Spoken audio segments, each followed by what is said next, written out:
Welcome to Total FIFA Career Mode's Ultimate Difficulty Slider Adjustment video. As everyone who's played FIFA 20 knows, there was a patch in late January that totally screwed up Ultimate Difficulty, making it absolutely impossible to play against. So just like you, I tried a lot of the sliders from a lot of the well-known players in the FIFA community who've tried to make these adjustments, but I was unable to find anything that really gave me an accurate gameplay of what Ultimate Difficulty is supposed to be about. It's supposed to be the highest level of difficulty. You have to be on your game. You have to play almost perfectly, but you still have a chance. And if you execute and if you play at the top level, you should have a chance to win these games. And that's what the patch screwed up. It made it so that no matter how talented of a player you were or how well you played, you still had no chance, and that's the problem. So I've spent the last month tinkering, trying to get these sliders right, and that's what I have for you in this video. What you'll see coming up is the adjusted ratings for the ultimate sliders for both the user and the computer for every possible slider that's offered. And I will show you all of them quickly, and then we'll have an end screen where you can see them all at once so that you can pause it and adjust your sliders as necessary. Once we get through them all, I'll explain the thinking and the philosophy behind the adjustments I made, and please test them out and leave your feedback in the comments. These may not be the final sliders. This very well could be an ongoing process, and let's face it, EA could screw this up again with another patch that changes everything. But please give me your feedback in the comments. Let me know what you think is too easy, still too difficult, whatever you find, and I will continue to adjust these with feedback from the FIFA community.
Alright, so you got to see the adjustments we've made to the sliders one by one. Now I'm going to put them all out here for you and really kind of go through the key points of the changes I made. You can see some of them were subtle. Look at sprint speed and acceleration. After the patch, the opponent was definitely faster, and a particular player's sprint speed seemed to not matter. Guys who were 50 something or flying by 80 something defenders with the ball. So we had to alter that, but it didn't take a major adjustment. There are a few spots though that took a major adjustment, and you see some of them there on the right hand side, starting with shot error, and it goes hand in hand with shot speed that you see down below it. The computer after the patch was firing incredibly powerful shots with almost flawless technique and accuracy.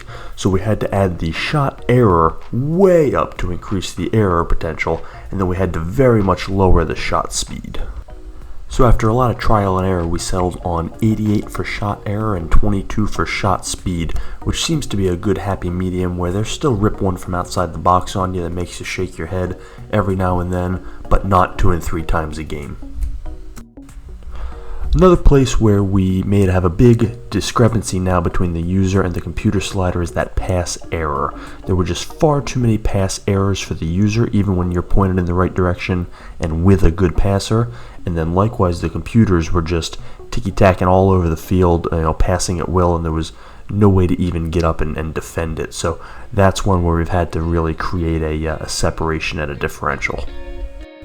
You see, we've increased the injury frequency but lowered the severity, but we've kept it the same for the user and the CPU, mostly because, and this is probably before this patch this needed to be adjusted, but there were very few injuries, and when they were, they seemed to be far too severe. So to make it realistic, it should have a lot more but a lot less severe injuries, more of your kind of just getting nicked up and gonna be out for the game or miss a week.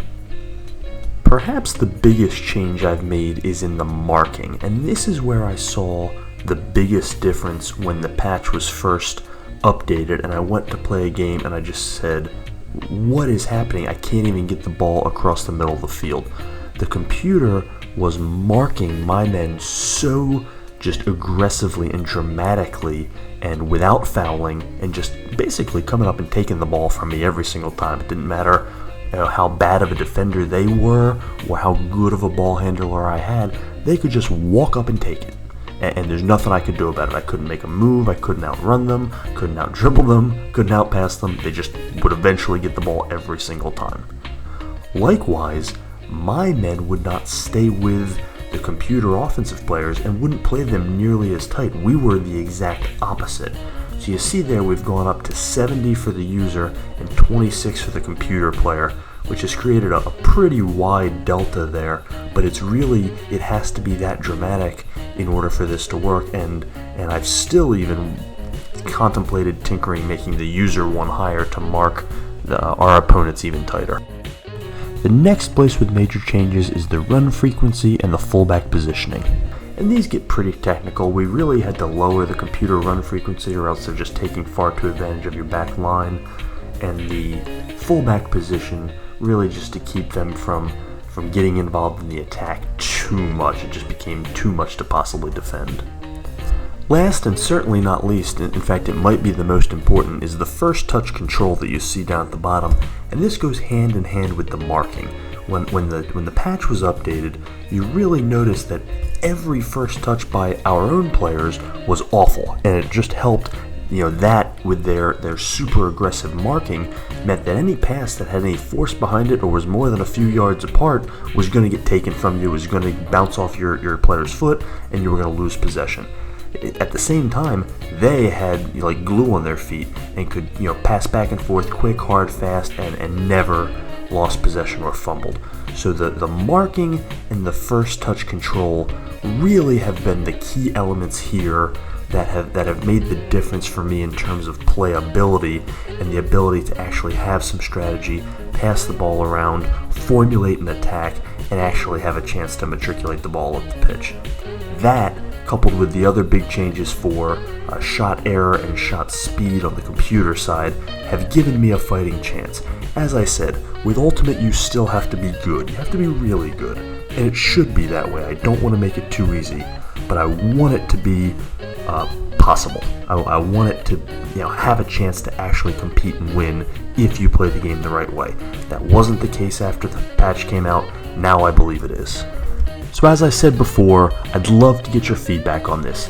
Use these sliders, test them out, play a bunch of games on Ultimate difficulty, and then give me some feedback in the comments or follow us on Twitter and send me a DM or a public message, doesn't matter, but I'd love to see the feedback of what's working, what's not, what's too high, what's too low, and if I see some commonalities and constant problems that people are having, I'll continue to adjust it further. This is going to be a work in progress. In the meantime, I hope this helps. Hope it makes Ultimate difficulty enjoyable again, and I hope it's something where we can all make this game better. Thanks for joining us here on Total FIFA Career Mode.